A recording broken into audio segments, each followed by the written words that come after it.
Conejero Smartlock taldeko txirrindularia gaur bigarrena hemen ataunen Euskaldun trofean ja amaieran. Zorionak eta bueno, segitzen da Smartlock protagonista asteburuan atzo Ruidar Kauteria bazi zuen eta gaur zuk apunto gizabari bezula esprinean. Nola ikusi duzu lasterketa gaur?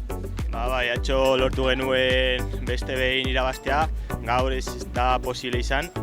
Eta lasterketa oso gogorra, oso azkar eginda. Denbora guztietan erasoak, fuga txikiak, kontrolatzeko zaila, baina azkena lortu dugu grupotxo horretan ailegatzea eta ez dugu izan irabazteko indar horiek. Azken mendatean, 22 lagun joan zineten, eta jeitzearen pizka bat suertea botatzea, eta esprintean sprint de listos izan da, baina zuk bigarrena ez dago ondo, ez dago oso gaizki.